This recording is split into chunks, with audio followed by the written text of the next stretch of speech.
සිනමාවේ නිලි රැජින ලෙස විරුදාවලිය ලත් මාලනී ෆොන්සේකා මහත්මිය බරපතල ලෙස රෝගාතුර වී දැඩිසත්කාරී ඒකකයට ඇතුළත් කර ඇතැයි යන පුවත අසත්‍ය බව ඒ මහත්මියගේ පවුලේ ඥාතීන් පවසනවා.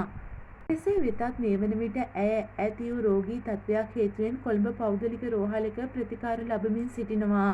දිගු කලක සිට ඇය පිළිකා රෝගයකින් පෙළෙන අතර මතු වූ වෙනත් රෝගී තත්ත්වයක් හේතුවෙන් දැනට ඇය රෝහල්ගතව ප්‍රතිකාර ලබමින් සිටින බවයි වාර්තා වන්නේ. මේ වන විට ඇය සුවාතට පත්වෙමින් සිටින බවද පවුලේ ඥාතීන් වැඩිදුරටත් පවසනවා.